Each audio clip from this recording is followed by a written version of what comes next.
السلام عليكم تلاميذ تسجيل المشترك العلمي. نحاول نديرو مراجعة شاملة لدرس عموميات حول الدول Généralité sur les fonctions numériques. أول تمرين غنحاولو نخدمو هو déterminer الدومين ديفينيسيون. قبل ما نهضرو على الدومين ديفينيسيون نذكر بالشروط كيفاش يمكن ليا نحدد الدومين ديفينيسيون. بالنسبة للشروط راه نفس الشروط اللي كنتو كتخدمو بهم في الكوليج، يعني إلا عندي عدد إكس داخل الجذر يعني أن الكونديسيون هنا كتقول بأن إكس داخل الجذر خص يكون أكبر أو يساوي صفر. كنعرف بأن داخل الجذر خص يكون موجب. ولا عندي مقام مثلا واحد على إكس في هذه الحالة هذه، كتعرفوا بأن المقام خص يكون إكس في هذه الحالة يخالف صفر. يعني ما عندي هاد الشروط ممكن نهضر على دول حدودية ولا دالة عددية. ناخذ مثال اف دي اكس تساوي جوج اكس أس 3 ناقص جوج اكس زائد واحد. هنا إلا غنهضر على هاد الدالة هي عبارة عن دالة كتكون من حدود، يعني ممكن نسميها دالة حدودية لحقاش الأس كينتمي لآن. الشرط قلنا بأن بولينوس الأس ينتمي لآن. ما عندي جذر ما عندي مقام، إذا هذه كتسمى دالة حدودية. ممكن دير الصورة ديال أي عدد اف دو صفر غيعطيك عدد، اف دو 3 غيعطيك عدد، ولكن إلا خديتي هاد الدالة مثلا سميتيها اف دي اكس، شوف المشكل. إلا قلتلك هنا حسب ليا اف دو صفر في هذا المثال هذا، غتعطيك اف دو صفر كتساوي واحد على صفر. الكتابة غير رياضية، داكشي علاش كنقولو اكس يخالف صفر حقاش المقام مكيكونش منعدم. هنا ما عندي حتى شرط، إذا ندير اف هنا كتساوي ا. إلا بغيتي تكتب الكونديسيون فونكسيون بولينوميال بالتالي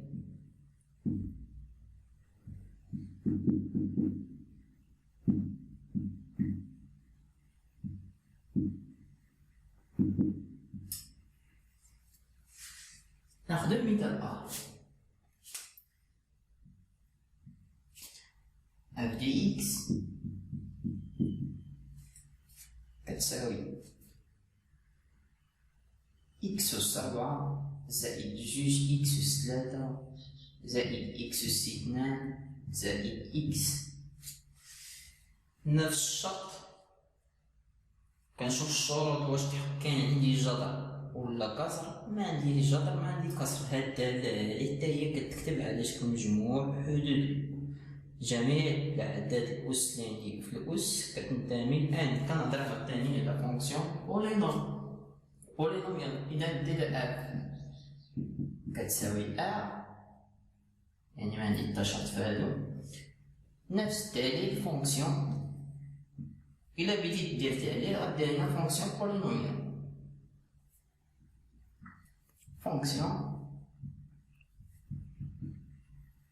بولينوميال.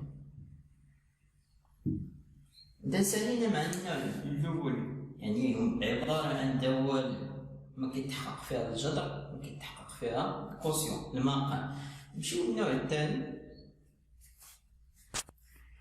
لا خدينا المثال الثالث فونكسيون اف دي اكس كي راسين دي اكس موان دو، يعني الشرط اللي يتحقق عندي جذر.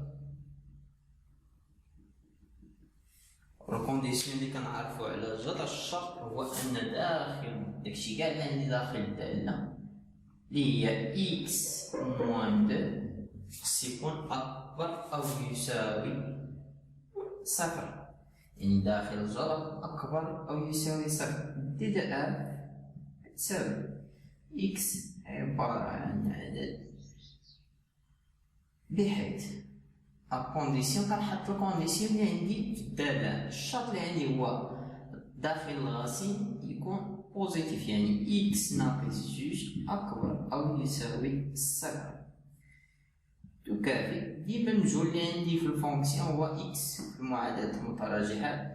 إذا إكس كنحافظ على الشرط إكس ينتمي إلى أ، هنا إكس ندير لو نومبر ليه إكس سيبيريور أو إيكال à 2. ندير الضغط نيميريك نمثل لو نومبر 2 x كبر plus grand que 2 supérieur à 2، يعني لي نومبر supérieur à 2 هما هادو، يعني إيكال غيبدا من 2.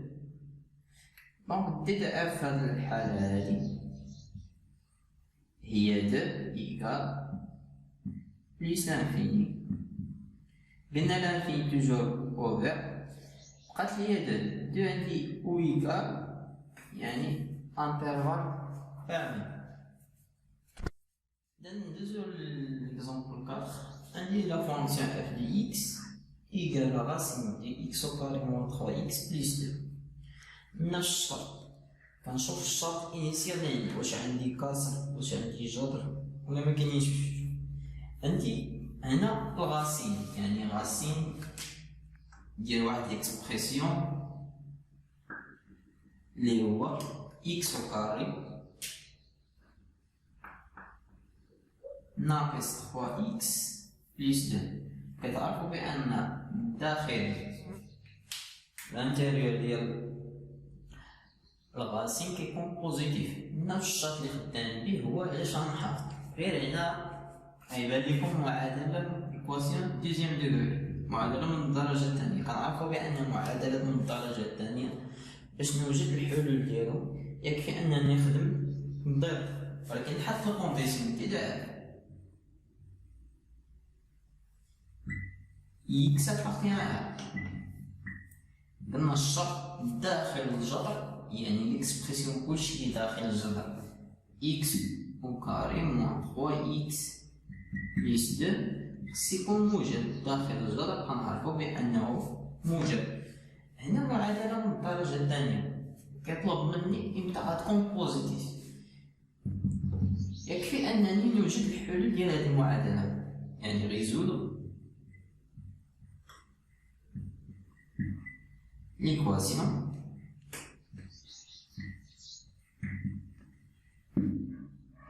اللي غنخدم عليها تساوي صح إكس أو كاري موان 3 إكس بليس 2 نخدمها إيكال زيرو، من بعد نشوف إمتى بوزيتيف، يعني خصني نهضر على طابلو دو سين.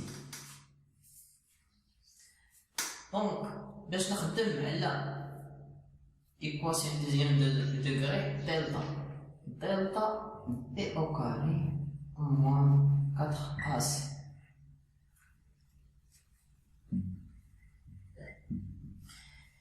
ناصي الحال إلا كتخدمو دلتا حتى لي كويفيسيون، يعني معاملات أنا هو واحد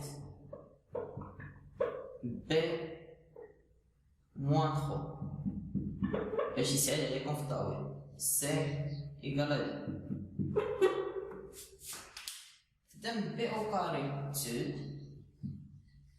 موان 4 أ واحد سي هي اللي هي 9 موان 8 اللي هي 1. فهاد الحالة هادي دلتا إذا كان بوزيتيف، إذا شحال الحل عندي غيكون عندي دو سوليسيون. دونك نسمي هادي ليكواسيون أ إيكواسيون. دونك ليكواسيون أ admis deux solutions.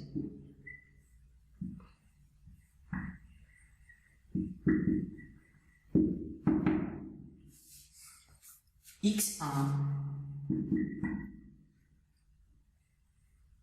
X2.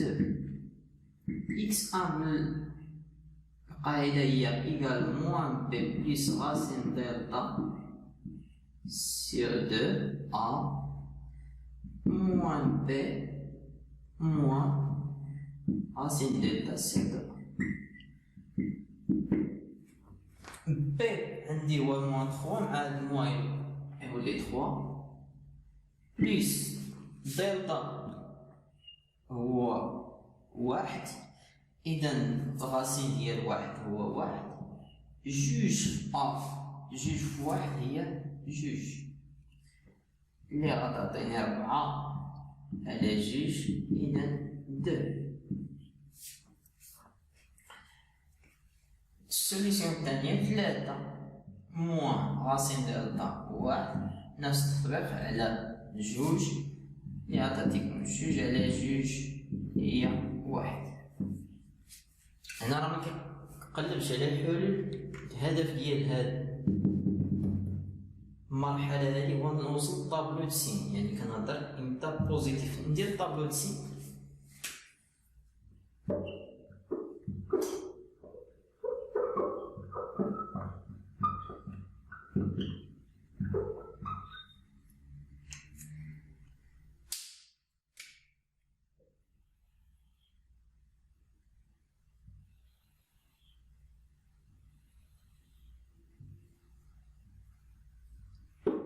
x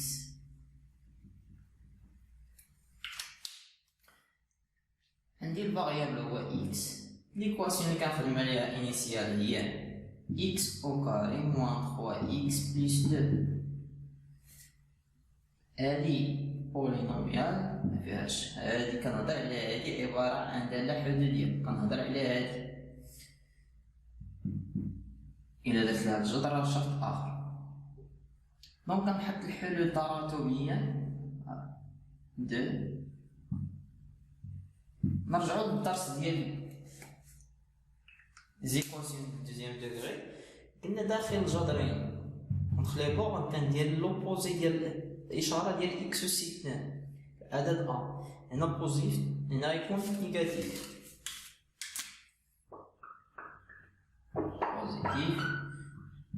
بوزيتيف. دابا نرجع للشرط اش نطلب مني هنا قال لك اودي راه امتى الاشاره بوزيتيف، يعني امتى الاشاره موجبه. نمشي للطابلو د سي نقلب عندي هنا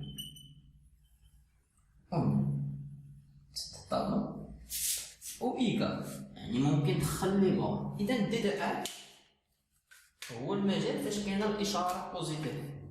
دي دو اف موان لانفيني 1